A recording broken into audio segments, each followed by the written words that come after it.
friends. Welcome to Sky House Herbs podcast.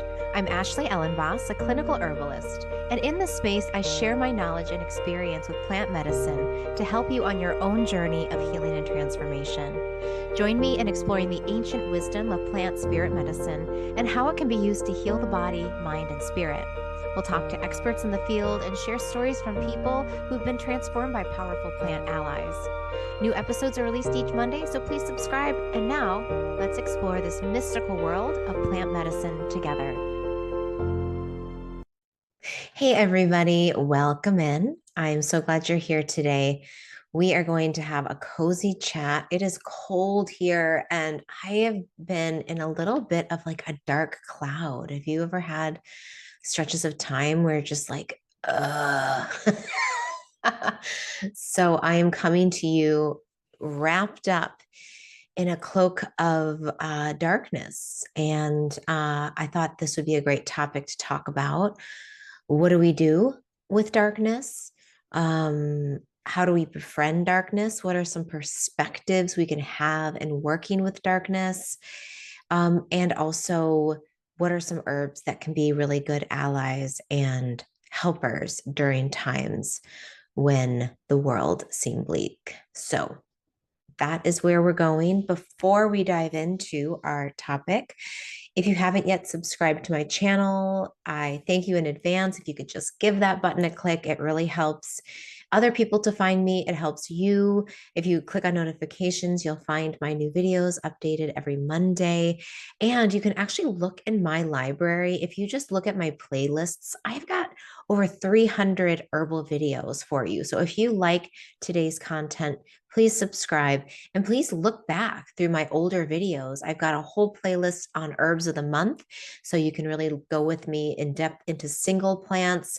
I talk about a lot of things from imagination and herbalism to perimenopause, looking at herbs for kids, herbs for anxiety, addiction, lots of subjects. So please do have a peruse and listen to things that speak to you in the moment. I also wanted to mention that we are still undergoing or still within our yearly Kickstarter fundraiser drive. So I'm going to go to our website, Sky House Herbs, and visit the Sky House Herbs web page. So here we are. So if you go to skyhouseherbs.com, I'll include a link in the description. And if you're listening via podcast, you can just use your smart brain and write down skyhouseherbs.com and go visit it later. And what you'll see on our website is if you go to the top banner, you'll see 2025 Kickstarter right here. If you click on that, you'll see my husband's business name, Nightlight Astrology, and he has we basically combine our work together as part of our yearly Kickstarter campaign. So we have reached our goal of 150,000. Thank you. It's so cool. It's so awesome. Thank you all for your support. We are trying to increase our backers. So we're looking to try to reach last year's goal of we had 1,936 backers. So we're pretty darn low in terms of backers. So backers just mean you can give anything to support the work of my online presence and my YouTube channel, my husband's online work through Nightlight Astrology. And, any amount is excellent. It really helps us. And if you want to click on back our project, you can get seats in three courses that I teach. So if we scroll on down here, you can see all these cool offerings from Nightlight Astrology. If you go down to here, you can see that for a pledge of $800, you can get a seat in my year 1 Herbal Foundations apprenticeship course. This will begin in May 2025. And you can also get a seat in my year 2 apprenticeship course that starts in the fall of 2025. I also co-teach a class called Roots and Spheres Moon Circle with my husband.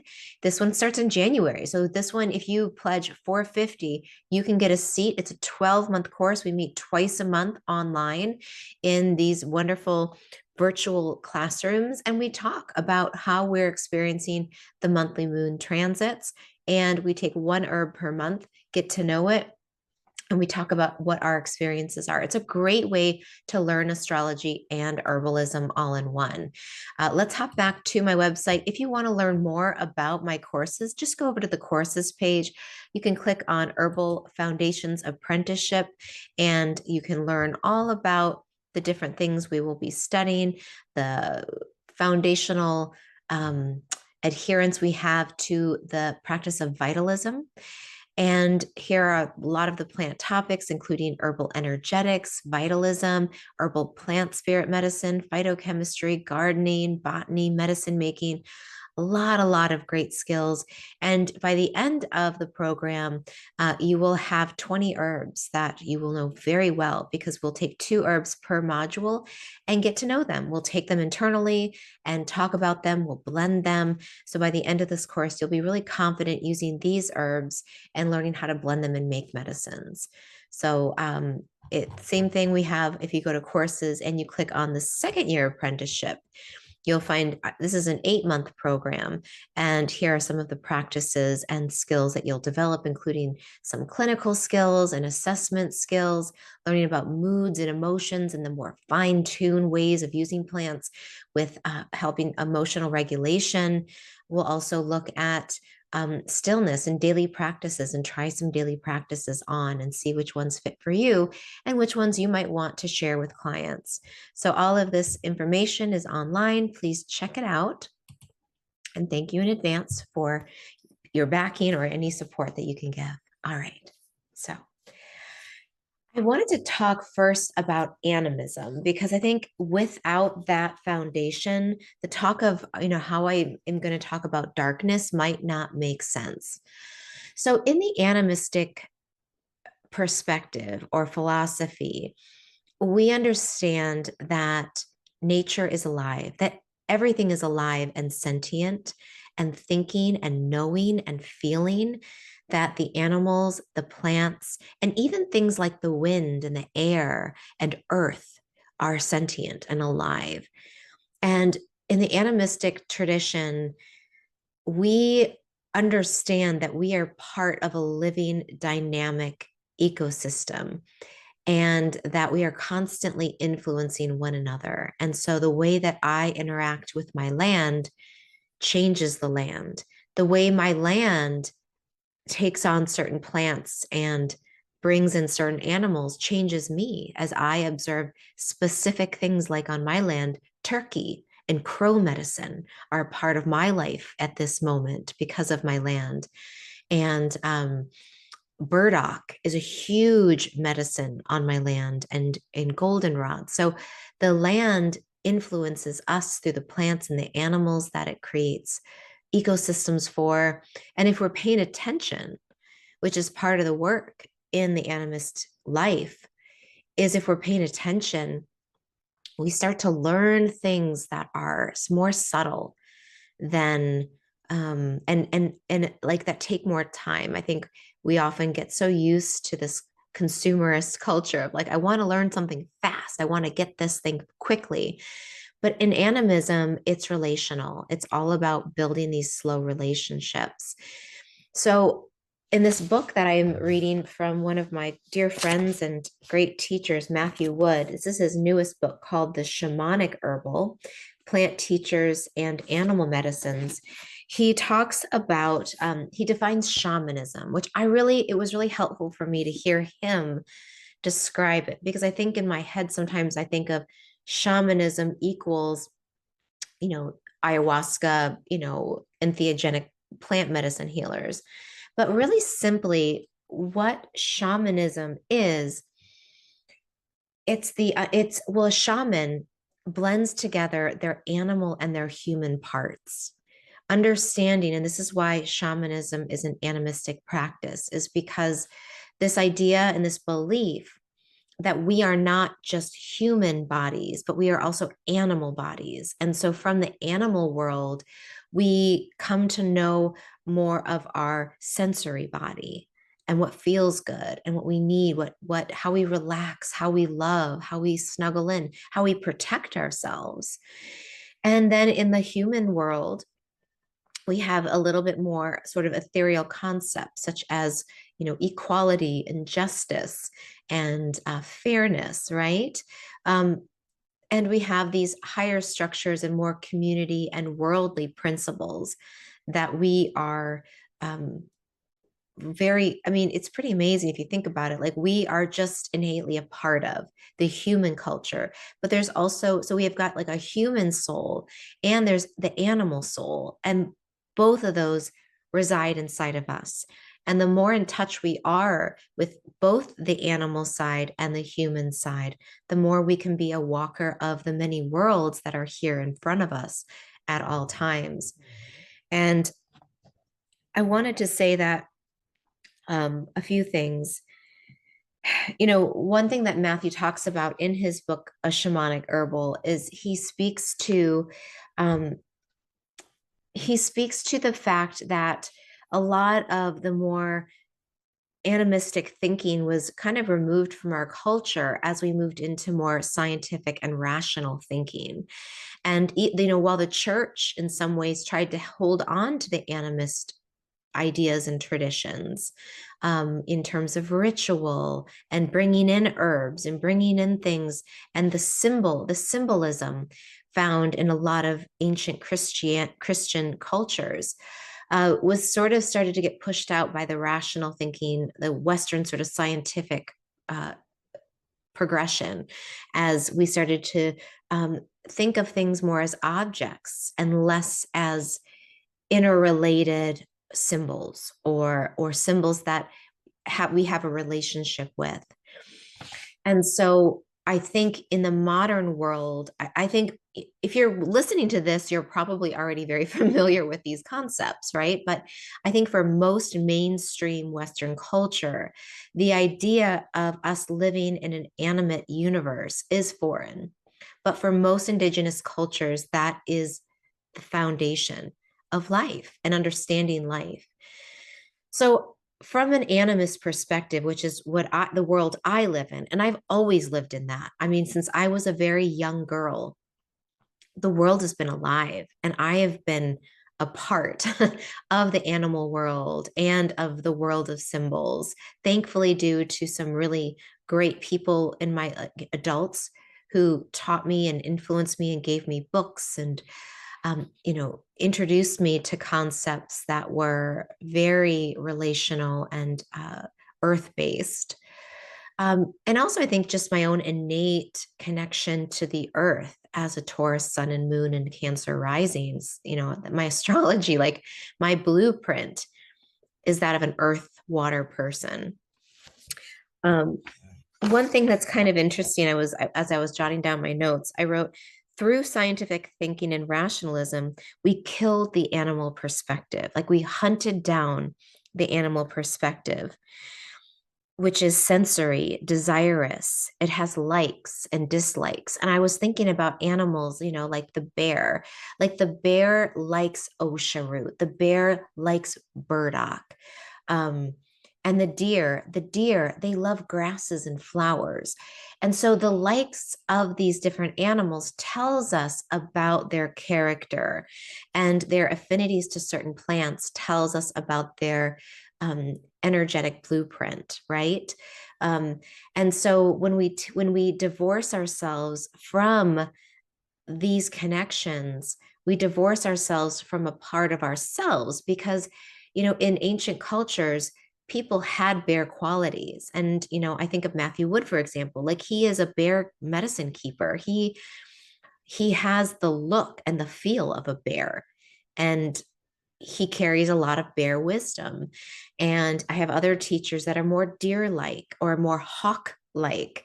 I think about Margie Flint. She has, very good, she's got bear medicine, but she also has some hawk bird energy in her, right? So when we can relate animals to people, and then we can see sort of the medicines of the that come through those animals, we can see the medicine of the people.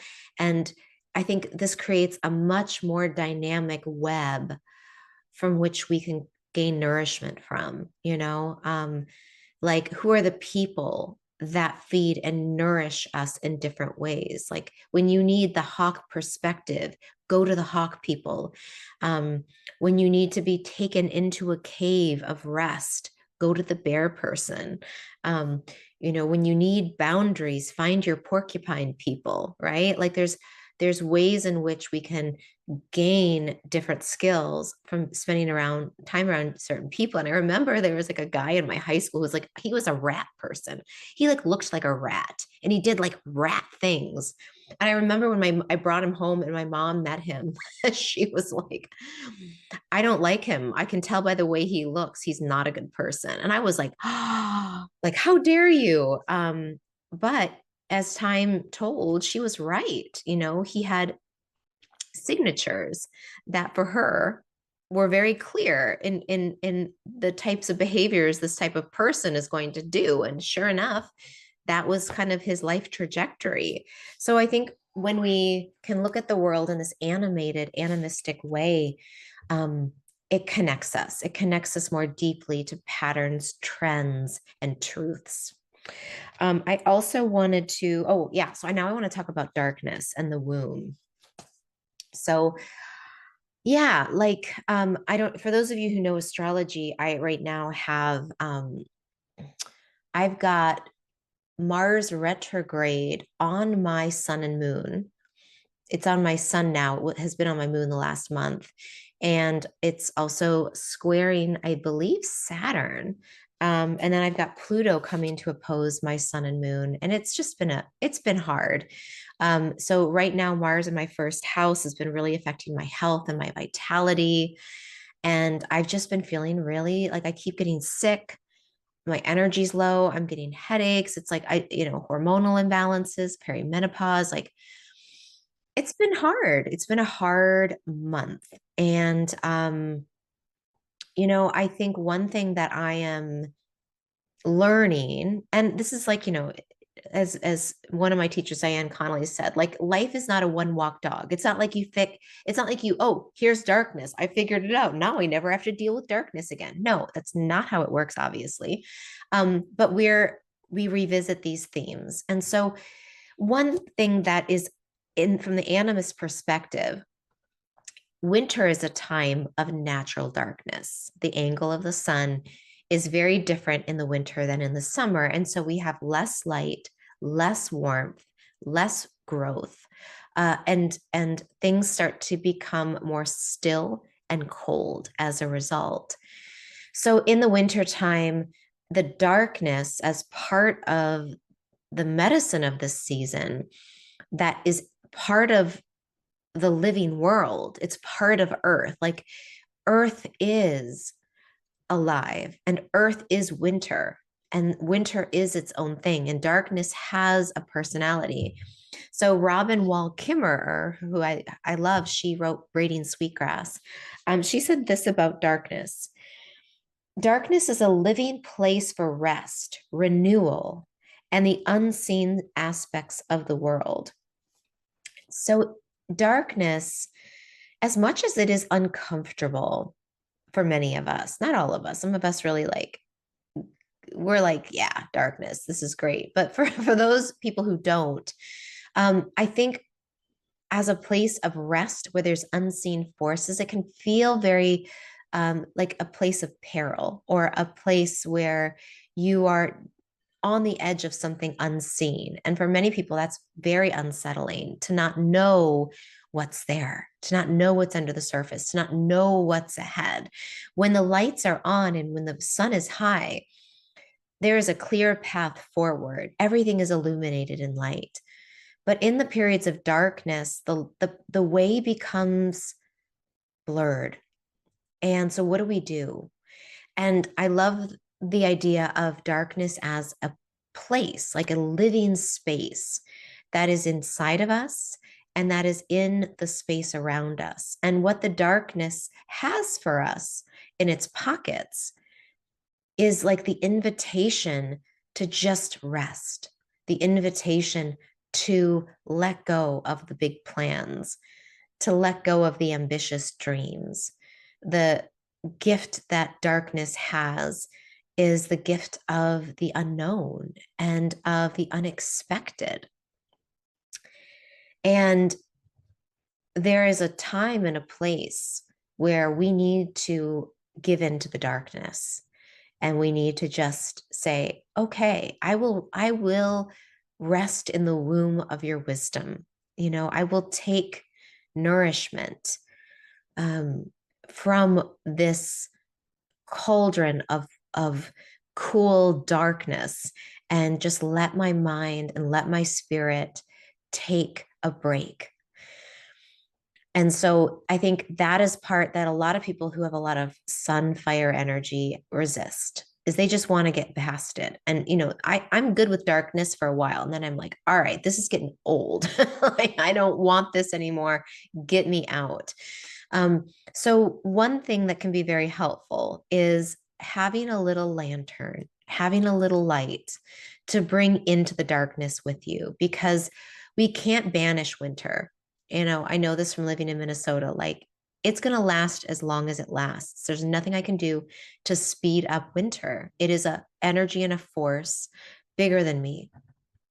And I think when we are dealing with inner darkness, and I'm not talking about like severe depression here, that's something that is definitely worth getting help with. Like, if you're having any dark thoughts of suicide or thing, I just want to say that, if the darkness has become so overwhelming that you are losing hope and um losing your handle on hope, really is I think the main thing, then get help. Reach out. There's lots of people out there who can help. But if you feel like it's manageable darkness, then bring a lantern in with you. And what is a lantern? Like, what am I talking about? Like, a literal lantern can be. Lighting candles around your house is a really nice way of bringing in the light. And I've been listening to this great podcast called The Emerald. Um, and there is a episode on guardianship and protectors. And so in the animist world, like, darkness is not always your friend. Just because it's a place of rest and solitude doesn't mean that there isn't some like gnarly shit in there, pardon my language, but that's true too. So we don't want to get stuck in these spaces where there are things that are bigger than us, stronger than us. We do need some level of protection in the darkness, just like we need protection also when things get really bright and light, because the sun and fire will burn you up if you don't have protection. So it's not like there is a good or bad in darkness or light. They're both just simply qualities, and they both have dangerous parts to them. So, to bring in some of the guardianship and some of the protective energy that our soul needs, the animal soul and the human soul needs as we move into the world that is darkness's world, is we can bring in candles, like literal light.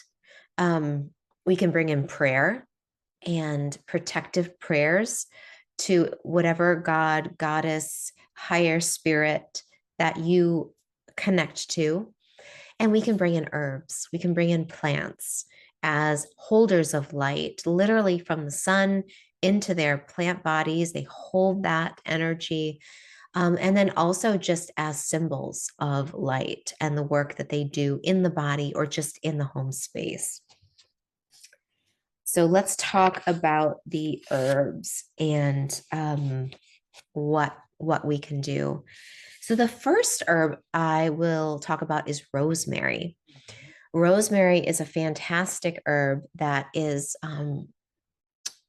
one of the herbs of light. So rosemary, it flourishes near the sun and sea, and it grows in Sicily and Italy, where my ancestors, some of them come from. I have other ones from other parts of Europe, but it grows in very sunny sea, where the sun and sea meet is where you're going to often find rosemary. So it brings in this beautiful sunny and watery energy to it.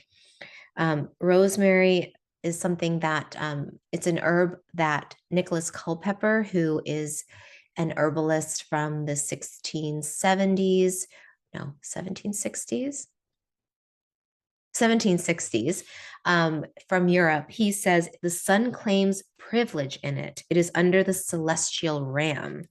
It possesses warming and comforting heat. And I find this so true for rosemary. It is such a warm and comforting herb. You know, I'll tell you how the ways that I use it, but I think rosemary is one that we can lean on in the winter if you have seasonal affective disorder or suffer from seasonal depression. Rosemary can be really nice for warming and just increasing circulation to the brain. And Matthew Wood talks about how it's really good for low blood, as they call it in Southern medicine, Southern Appalachian medicine, that it actually, if you have like blood that stays low in the body, it's like, you know, from your navel down, it brings that blood up so that you get warmth.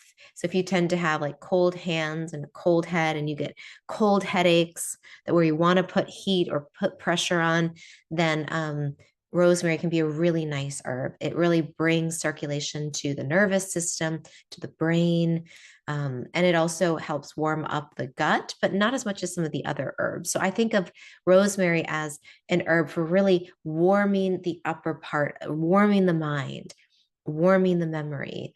A few other interesting things about rosemary is William Lesaussier, who was an acupuncturist and herbalist who taught many of my teachers in the 1970s and 80s. He said it was for memory loss, but it also helps reduce the impact of bad memories. So for people who have had trauma and they have recurring memories that are really activating for them, rosemary can be an herb to use to help lower those bad memories and improve memories that are beneficial. So I think that's really interesting. Hildegard de Bingen, who was a Christian mystic, she talks about rosemary being really good for anxiety and insomnia, and it increases circulation. And she suffered from a lot of headaches, and rosemary was one of the herbs she used for her headaches and her weakness in her head, she called it. So it really stimulates, again, blood flow to the head. It can help with hair growth if you use it as a hair rinse. And the ways that I like to use it in my house and for my family is I throw it into teas with ginger. So in the wintertime here in Minnesota, it gets really cold. So I like to make a tea with just fresh slices of ginger and then dried rosemary. And I have this rosemary from my garden. And it smells so good. Here is some that I just picked maybe like 2 or 3 weeks ago. It's still nice and green. So you want to get it bottled and jarred before it turns like pale green. And I just like to crush it up and make and put it into teas with ginger and honey. And that's a really nice way to use it. I also like to use it to season any meats that I'm cooking. It helps to break down fats. So you can cook your, like I'll sometimes just, you know, have a bowl of it in my kitchen and I'll just use it when I'm cooking chicken or turkey. We don't really eat red meat, but you know, chicken and turkey and white meats like that, even fish. Rosemary is a really good herb to use to help break down the fats. And then you also get that medicine and that brightening into your body. So yeah, so that is rosemary. The second herb I wanted to talk about is Angelica Angelica. And I have this one in my garden. I don't have any root. I didn't harvest it this year. I'm going to harvest it next year. But the root is the medicinal part used. And this is another solar medicine. So it's an herb of the sun.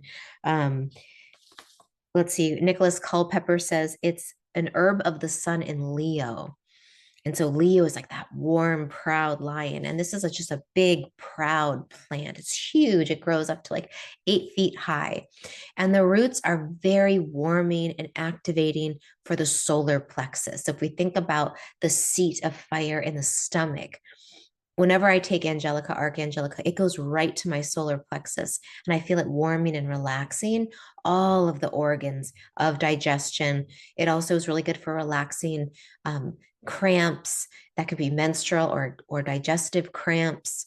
It's also really good if you have really stagnant blood, especially in like really slow stagnant digestion, or if your menses are really scanty and you want to have stronger menses.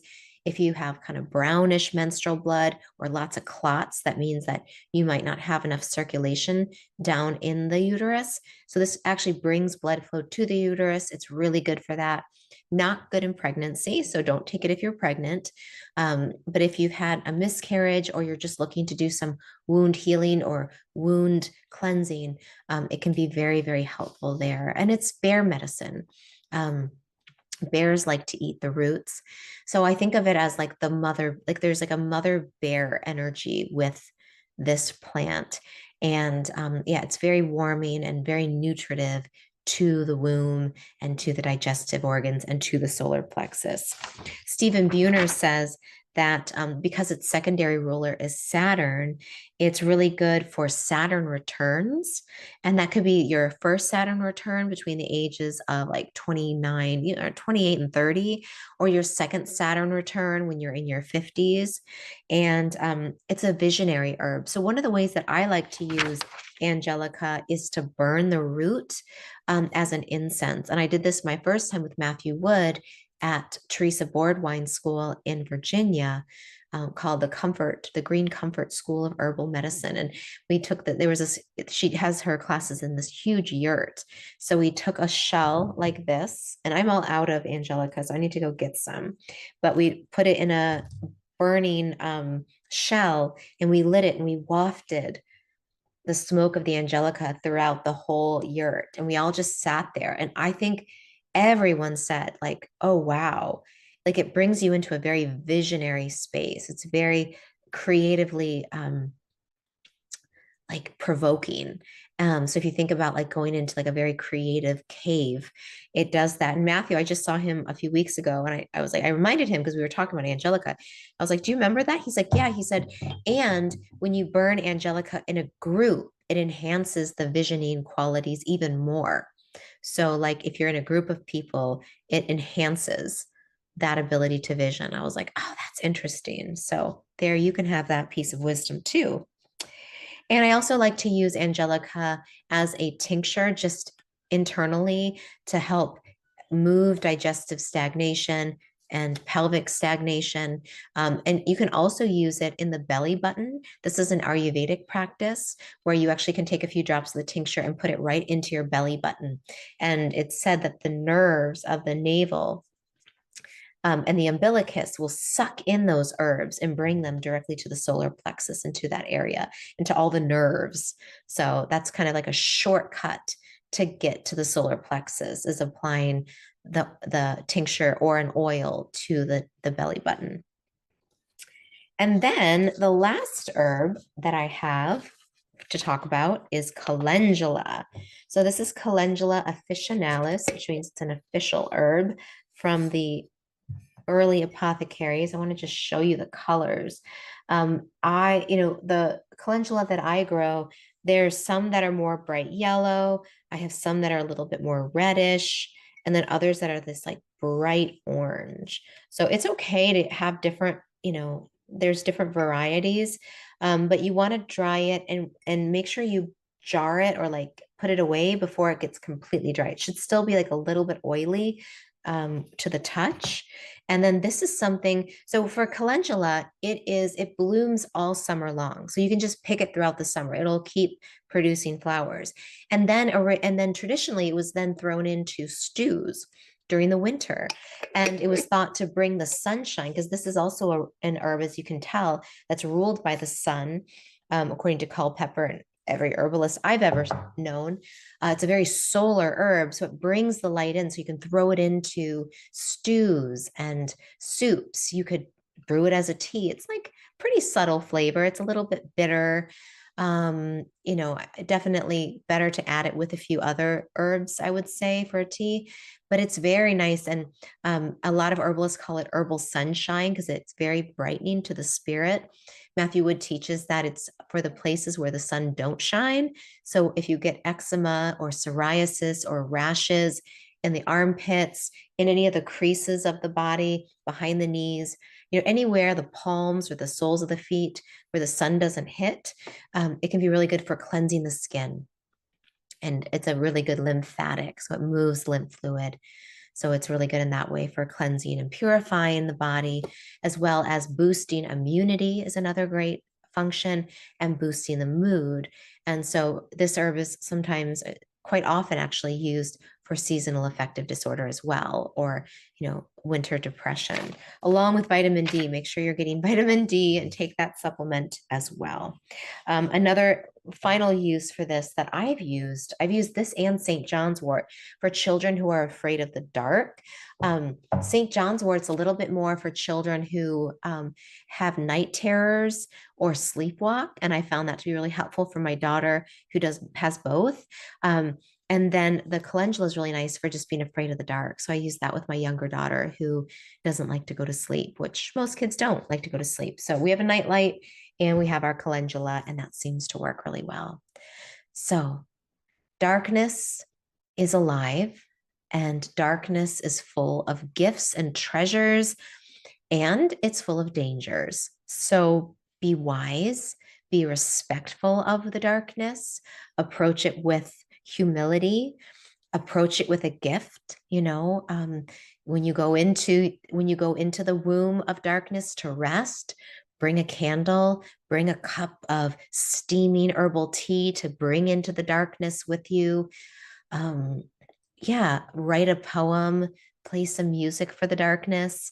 We can think about what is it that we can offer into the darkness as we wish to receive its blessings and teachings too. And in that way, hopefully we will be able to bring something out of the darkness, and we don't have to turn it into something bright and light and shiny and happy. No, we don't have to do that. We can just take that. From what Mary Oliver said, she said, once someone gave me a box of darkness, and it was the best gift I ever received, or something like that. And so, you never know what you're going to find when you go into the darkness, but it's definitely worth going in with an offering. So with that, we'll close today's talk. I would love to hear your comments, your own experiences in the world of animistic living, your own experiences with how you approach darkness as a season and as an emotional state, as a phenomena. And and then I guess the last thing is I'll just remind you, if you're able to donate to our Kickstarter. It runs until December 31st and then it ends. So if you wouldn't mind heading to the Sky House Herbs website, just make a donation, make a pledge, let us know that you're here supporting this work. And I hope to see you in the next episode.